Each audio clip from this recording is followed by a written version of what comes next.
Okay, we are live. Hello, Hello. everyone. Hi. Hi, Kate. How are you tonight? It's the usual funny farm here. When you have this many kids, it becomes the funny farm. You That's never right. know what is going to happen on any day, and that gets more interesting the older they get. I bet. So, we're going to talk a lot about that. So, I Yeah. just want to welcome everyone to our live training tonight. This is intentional parenting for busy moms. And I wanted to do this training to kick off. Let me just say real quick before I introduce Kate. I planned this training and invited Kate to be on here to kick off a 28-day challenge that we're doing in February. Also, the same topic, intentional parenting for busy moms. Because, hello, we are all busy as moms, right? Aren't you busy, Kate? Uh, all of the time, and that doesn't stop. Even when they grow up and leave home, let me tell you, you're always a mama. Always a mama. That is Or in what it's my all language, because today's Australia Day, you're always a mum. about. A mum. That's right. I love it. That is awesome. Okay. So, I just want to go ahead and get started and dive right into this training. Thank you so much to everyone who's viewing this in my Facebook group, Survival Mode to Successful Mompreneurs of Little Kids Creating Momentum. And I just want to let Kate introduce herself. So, Kate, just tell us all about yourself. Okay, well, I was a mum of 4 kids and in Australia, and we got a very intense calling to move to the United States. We moved to the United States. I tried to bring my career here. Uh, and you know what? Looking back now, it would have transitioned, but I believe that God led me to believe it wouldn't because He had another path for me to go on, and that was fostering and adopting children. We had the idea, or we thought that God planted the idea in our mind to foster a couple of extra children. We had those children picked out, and of course, that was only the tease to get us in there. And one day, we got a call for come and get 20-month-old twins for the weekend. They're now 26. They say longer than the weekend. So we went on a journey of parenting so many kids, 8 that we adopted, 3 sets of twins. And if you hear noise in the background, that's because they're whooping it up in the kitchen. So 3 sets of twins, and we fostered about 50 kids, and the parental stuff was very different. The needs for parenting were very different. And because, one, I got smacked as a kid. I'm sure you did too, Jordan. Many of us did because that was the thing. I wasn't allowed to smack a kid. Right. So there had to be other alternatives. And I realized in the end that these alternatives were so much better. They were so much better than I had used parenting my first 4 kids. So, and that's something now that is sort of on my heart. It's not my niche at all of what I coach, because I'm a life coach and a health coach and a money coach and an emotional freedom coach. But it is something on my heart to be able to share with younger parents that what we necessarily have been taught, or how the disciplines that we have been taught are not necessarily the greatest. And the Right. truth is, I learned something about that, which I might share later, even today, to understand why. I have these shortcomings now as an adult, and they lead back into the things that I was told as a child, the limitations that were put on me as a child, the discipline that I got when I was a child, the words that said to me as a child, no, no, no, no, no, you can't do that.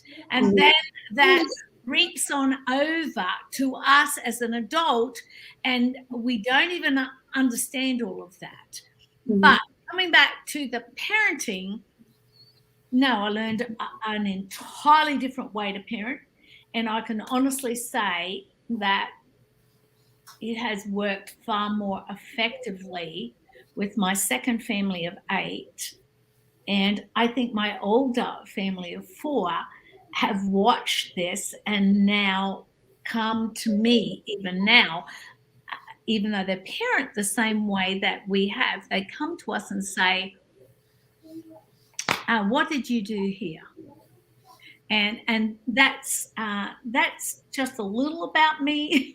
I guess maybe a bit more than necessary, but I do believe that we, especially when you have a large family, there is a different way that we can go, that we are not being their friends, but we are allowing them to blossom into who they should be. Wow. Yeah. I think that's very powerful. And just a quick follow-up question to something that you said. Yep. Because my next question was going to be telling the story of the fostering adoption, but I'll get to that in a moment. I know you kind of touched on that, but I want to hear more about that. But one follow-up question, and just feel free to say as much or as little as you want to this question. What are some of the specific ways that were different in how you parented your last 8 than you did your first 4? What strategies did you learn and implement? Okay. First off, I knew that no matter how they came, and my first came as 20 months, but everyone after that came as a baby.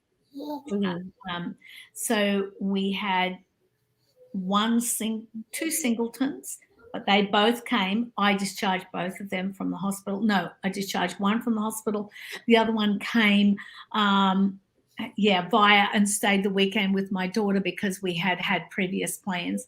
And but all of them, I understood that there was something that I should watch out for. And we tend to think that our own kids are somehow perfect. They are. We go through, if I challenge anyone who's listening to this, do not say to me they went through some challenges in their pregnancy. And those challenges they went through did translate across the womb. So when your child is born, some of that is those emotions, those feelings, because they don't have thoughts at this point, okay? They do not have thoughts. And this is something I'm going to share with you tomorrow, Jordan. They don't have thoughts at that point. They have feelings. They have emotions.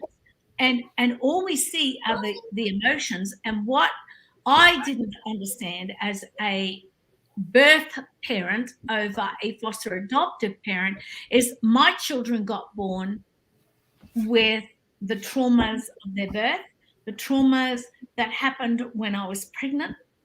All of those emotions were there within them, but I wasn't looking for them. Whereas when my second 8 came along, even though I wasn't a life coach, I did not know about mindset or mindfulness. I knew that these children had come with different things. And in fact, my wonderful, adorable Alicia, who is my El Salvadorian Caucasian child, who lives in my barn. Okay, the barn condominium, the barn-omindium or something they call it. Anyway, she lives down there and they have a little baby. But when she was born, instinctively I knew she had issues. There was something going on that in the end, after 5 or 6 weeks, I really understood that she had gone through womb trauma. And we are not understanding this. We do not understand this with our own biological children. I did not. Now, you all may be more savvy to that these days, but I wasn't. But I was looking for that in these kids. And so I was, oh gosh, way more understanding, way more tolerant, way more everything than I was with my own biological children, who I thought were being born perfect. Right. There's no such thing as that. Right. So I hope that answers something. Yes, absolutely. So tell me the story. Tell me the story of how you welcome these children into your home. Let's start with your first foster children that you adopted, and just tell me the whole story. And tell me also, I think people are also interested to hear about some of the special needs and challenges. Oh my goodness. Yeah. Okay.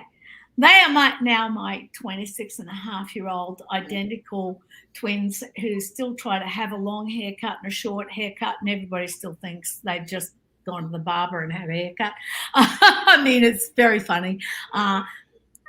When I first got them, we were approved. We'd been through all the courses. We had specifically wanted to adopt a 4 and a 5-year-old who were a brother and a sister in South Georgia. They were ethnic children, and we had a heart for ethnic children because they are the children who really don't get adopted and end up staying in foster care for a very long time.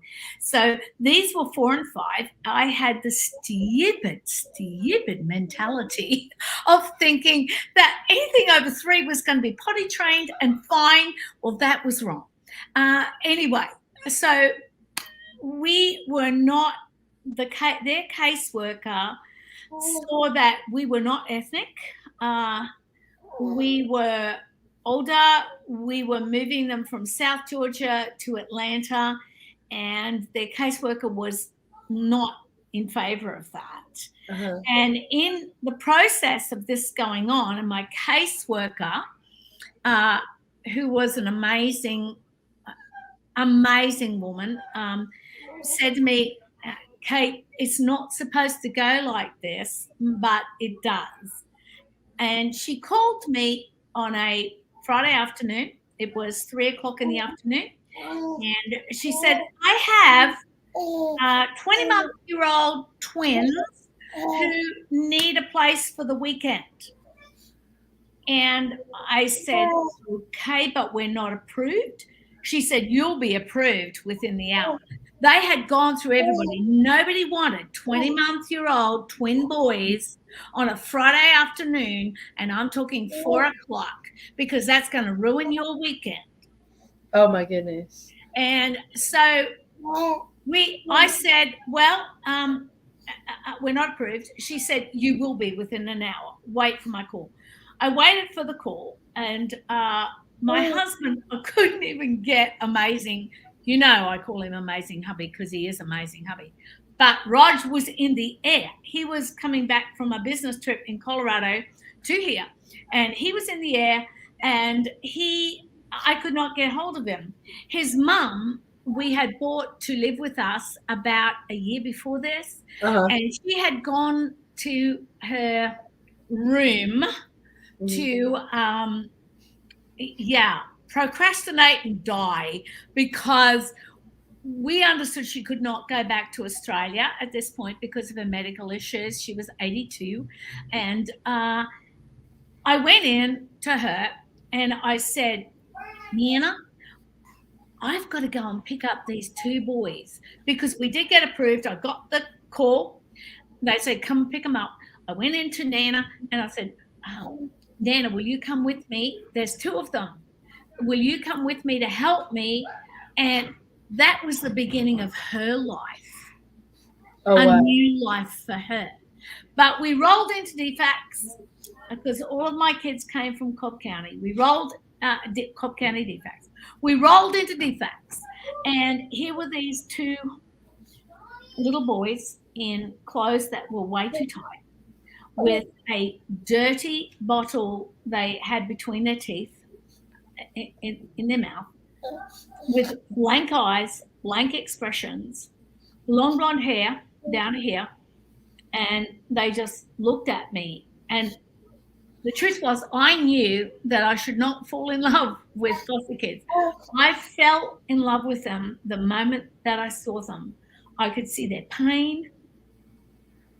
I'm sorry, I might get just a little emotional. I could see their pain. I could see their hurt. I could see the neglect that had been around these children. I could see their blank faces, which meant, did they even understand I was there? And anyway, long story short, we picked them up. I didn't have car seats. DFACS gave us car seats. I came home, and then on the way home, I remembered that my 15-year-old and my 16-year-old, who are still living at home, have a prom each to go to that night. Oh, my goodness. So Nana just went zoom. I now have something to live for. Do not ever write off these elderly people in your life, because she felt like she had nothing, no purpose, and suddenly she had this purpose. She had this thing to live for, and she was never a kid person. She was never even having children in her life, and suddenly she became the light and the beacon to these children. And long story short, we got the kids to prom. We went to the Kmart at, I don't even know whether it still exists anymore. We bought 2 strollers because they didn't have a double stroller. I bought them clothes. I got them clean bottles. And after we dropped the kids, we went to the airport. And as Rog comes around the corner, I wheel one in, and he goes, "Who's this?" And then when Nana wheeled the second one in, he broke into tears, and he said, "I know what this is about." Oh. So that was the beginning of our journey. And they turned out to be, they were 20 months old. They were only developed, we got them tested 4 months after that. They were only developed to 9 months, mental and physical ability. We got them into physical, occupational and speech therapy, and they grew up to be normal kids. Wow, that is amazing. And you adopted them? Oh yeah, they came up for adoption, and then of course on just as we were about to adopt them, Mum turned up pregnant with what would have been then, I want to say, the 7th baby, and she was 21. And they had already said to us, if she has this baby in Cobb County, will you take the baby? And so, yeah, we did. We took Alicia, and that's who is now got my 10th grandchild, who is looks very much like Jeremiah in many ways. So absolutely beautiful, and a wonderful journey. She is, she presented with lots of issues herself. That was the one who had wound trauma. And she is a healthy, well-adjusted adult who I could not give more credit to in the way she is raising her child. She is raising him with every understanding and every bond and every bit of love that she has. And that comes from the parenting we gave her. This is why parenting is so important, because we followed our parents, or we rebelled on our parents' parenting and said, "I'm not doing that." No, I'm pretty sure you and I are on the same page about that. And I said, I'm not becoming my mother. I am not going to parent in the same way. And I didn't. But I didn't even more with these kids, because I had a greater understanding of their emotional needs when they were born. I think that is huge. I think understanding their emotional needs, kids' emotional needs, and having strategies in place to respond instead of react when there are meltdowns. And I'm not talking just toddler and baby meltdowns. I'm talking teenager meltdowns and all Oh, of the meltdowns. totally. What I learned, and this is a revelation for me, and you'll know this is a revelation for me because this goes against everything that I have been taught as a coach and everything I have read as a coach. But did you know we weren't born with thoughts? We were Wow. born with feelings. Yes. Wow. And those feelings that we have, good or bad, eventually attracted thoughts. And the thoughts that got attracted from there reaped up the feelings that come in the things that happen in our own lives today. And this is what happens with your children. And this is why I truthfully believe that even now with my teenagers, I actually hug in the knee-jerk reaction, and I've got a couple of them that can trigger me, okay? But I hug that in, and I let them have their tantrum. Wow. And the bottom line is, when they have it, they actually, the older they are, they realize the more foolish they are. Yeah. Wow. And they realize that they really want you to respond so they can validate their own negative feelings. If you don't respond, they cannot validate those negative feelings. So then you have a conversation that you can have afterwards with them. Yeah.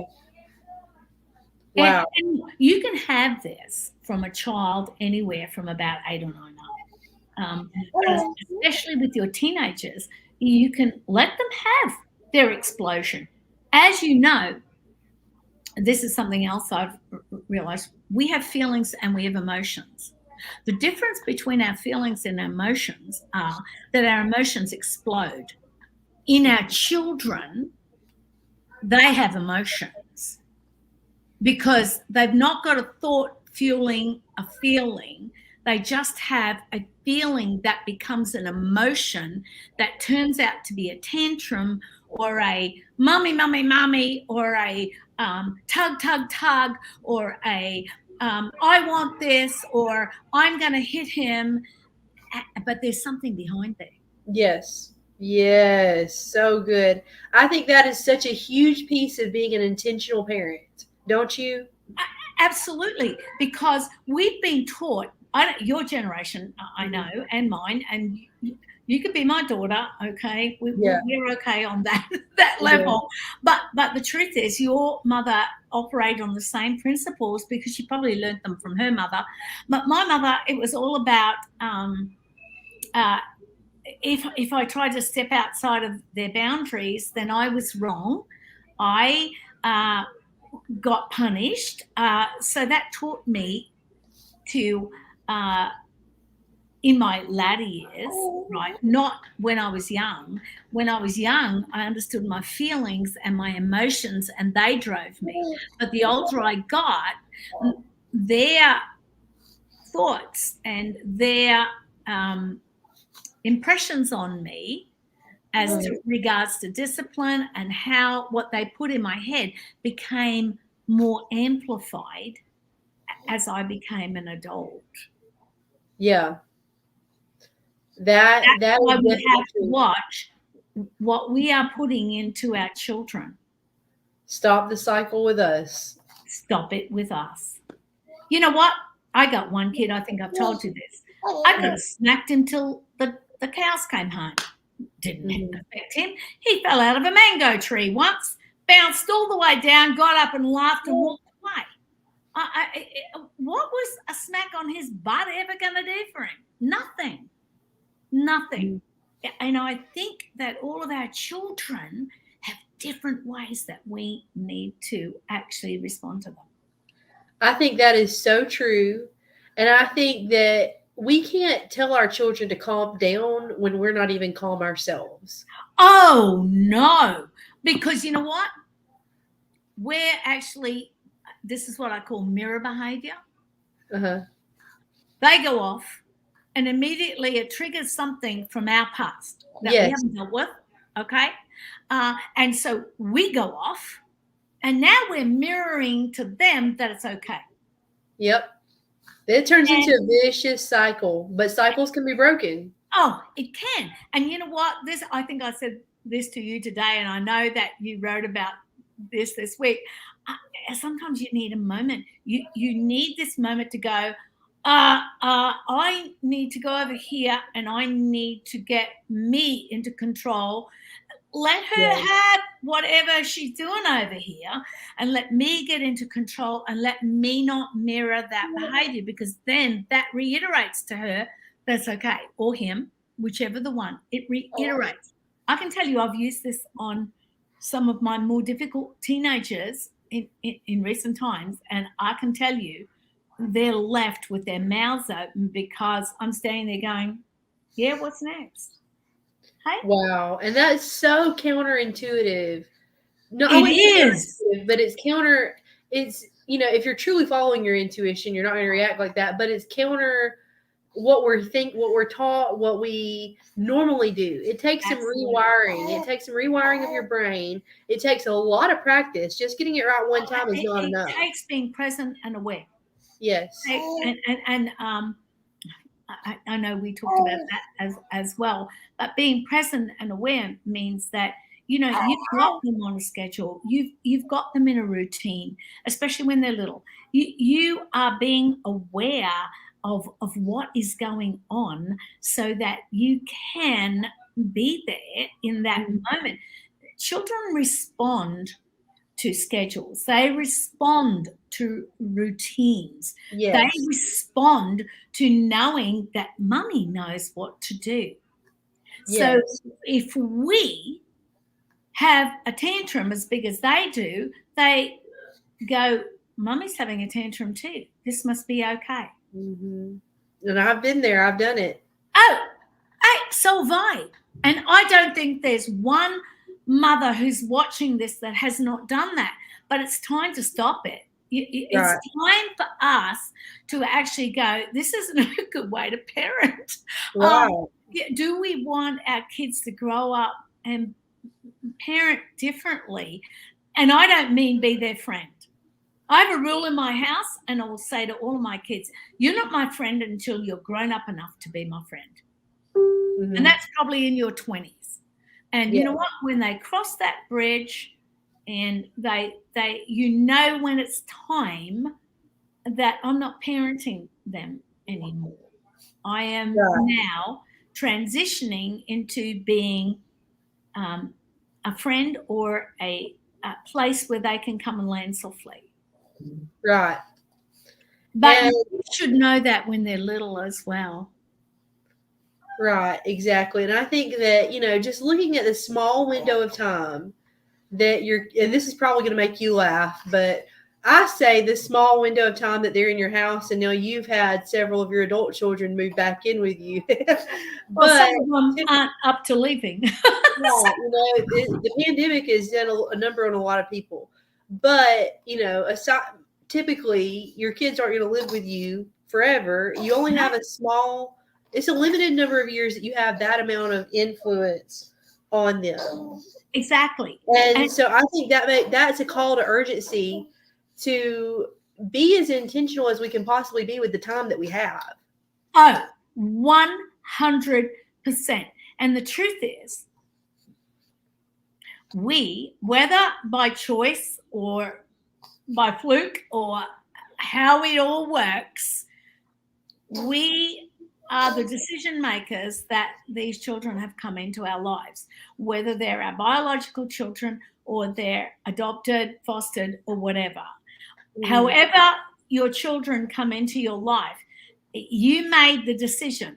Even if you got pregnant by accident, the truth is you made the decision to keep that baby and bring that baby into your life. Enjoy it. Enjoy it. You know what? You have, and I'm going to say this, and I hope Samias will listen to this, because I didn't listen to this. I had this weird idea that is fed to us as women that, oh my goodness, if you don't make it by the time you're 40, then it's over.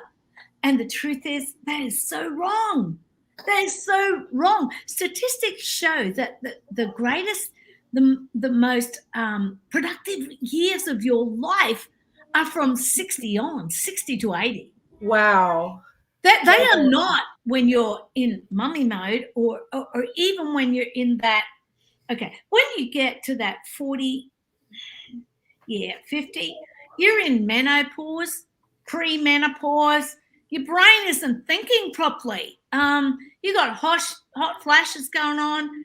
Your man's gonna get there sooner or later, and that's something I do discuss in what I teach. But the bottom line is, these younger years are your time to enjoy your children. And yes, you can work along. I've never not worked at something, but I've always worked with kids first on that level. Mm-hmm. Their needs always came first, and I fitted in what I was doing. Luckily, in my younger years, I worked as an entertainer, and that was always, later in the night. So when I was single, which is another story, with 2 kids, I got a college. When it was later, my husband looked after them, or my mother-in-law did. So, but I wasn't away from them in the formative times of their day. Mm-hmm. And I think that's something, if you don't embrace, you're going to regret at some point in your life. We think time is running out as women. Time is not running out. Time is running for us. Absolutely. That is so powerful. I mean, and I think everybody should remember that what you said, that the most productive time is from 60 on. That we've got, so many of us have that ahead of us. Yes, so you do. Especially if you're looking after yourself, but don't think that your goals and dreams are dead in the water because you have kids. They aren't. No, and I did it twice. I had my opportunity. I was 46 when I started my new family. Wow. That's incredible. So looking back, what would you have changed? What would I have changed? I don't think there's much I would have changed at all, to tell you the truth. I am grateful for, and I wish there was more of this, and I believe we need more life coaches, and I understand this, and I'm going to do my bit towards helping younger parents. I wish there had been more training for me, or coaching for me, with my first 4. Yeah. I mean, it was like, oh golly, you got thrown into being a mother. You leapt into the unknown. Ta-da! And and sometimes some of us don't have mothers that are going to help. Sometimes our mothers want to be domineering, or aren't in the picture, or we don't have great relationships. But the bottom line is, we young mothers need more help. Now, in saying that, I think that young mothers, in the coaching help that any of us who do this in this area, it should be so affordable, because in these years when you're bringing up these kids, there's just not a lot of money. And what are we doing this for? Are we doing this for what? Are we doing this because, I mean, this is a heart of mine. It's not a money-making adventure. And when I look to all of the training and all of the education, I had to go through X amount of hours of training in foster parenting, and nobody's even required to do that as a natural parent. Right. I think that would be very helpful for all of us. But because you know what? As you get more and more children, the same things apply. Like I can remember my husband was very reluctant to go along to our very first meeting that we ever went to. And I have a book where you can read all about that. But the funny thing was, we got there and they showed us the bonds that are created, you know, and how when you want to, as a foster parent, break the bonds with the other parents and siblings and stuff, you actually end up isolating them and you're making things worse. And the truth is, when we have large families, we can inadvertently do that ourselves. Wow. Yeah. We can actually go, I'm busy, I need to hand this one off here, I need to hand that off here. And sometimes our younger kids don't get the same bonding experience as our older kids do. Right. That's and true. We have to be, that's something that I'm very aware of these days. That especially when we get to large families. You know, we get to large families and we're looking for how can we get help, because we all need help. Right, and your family's twice the size of mine, literally. Yeah, I know. And truthfully, that's something I totally believe in, is you get help. Get a college student, get somebody that comes around that you can trade off services for. And it's not monetary. So yeah. So, Kate, what advice would you give to young moms who are stuck in survival mode? Get out of it. Start looking as to why you think you're surviving. These children are children you've brought into this world, and you've now got a mindset and a mentality that somehow they've become a burden to you, that you are surviving and not thriving because of the children. No, you're not surviving because of your own mentality. You're not surviving because of old past beliefs, lack of routine, lack of a schedule, lack of there's another word there I want to think of, and I can't think of it right now. But you are not in this place where things are rolling smoothly because you know how they go and your kids know how they go. When you get into chaos, and that's very easy with large families. Large families live in chaos, or they live in a routine. And the routine works. And I am saying to you, and sometimes that looks like it could be, and I heard you say this this week, you think making a schedule is going to be hard and it's going to take up all your time and you're going to be running after this, that, and the other. The sooner you teach your kids a schedule that they are on, it becomes their life. Do you know what I mean? They actually aren't pushing boundaries because they know where the boundary is. Wow. That's incredible. And Kate, one last question before we wrap up this training. So tell us about what you've got going on in your life right now. Tell us about what, if people are interested in learning more. Okay, going on right now in my life, I am really about to publish a book that's called 10 Tools for Foster and Adoptive Parents. These tools apply whether you're a foster or adoptive parent or not, to tell you the truth. They apply to your own children as well. But I'm about to do that. And then I am currently writing a course called Parenting the Melting Pot, because no matter whether these are your biological children or your foster adoptive children, you have a melting pot in large families of a whole lot of different personalities. And you need to be able to tune in and understand how each child works, and how, when you understand that, how everything runs more smoothly. And then today, my hubby and I, we were going to make this a series actually. My hubby and I were talking about raising teenagers or slightly older children and the adventures you can go on, like when Pinky the exotic spider who came from the tropics got lost in the barn when the boys were living in the barn.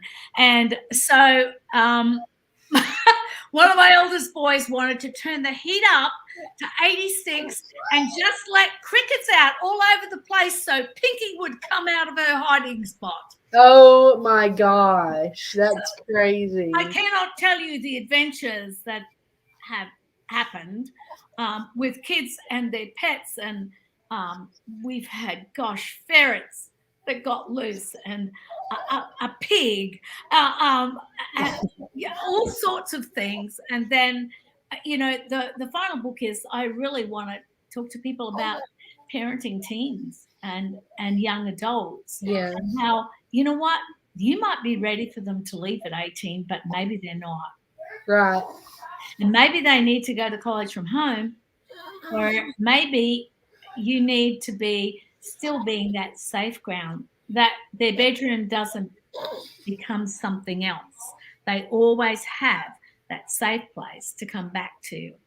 So, that's what's going on. And also in all of that, just my usual coaching stuff, which I love to coach people around.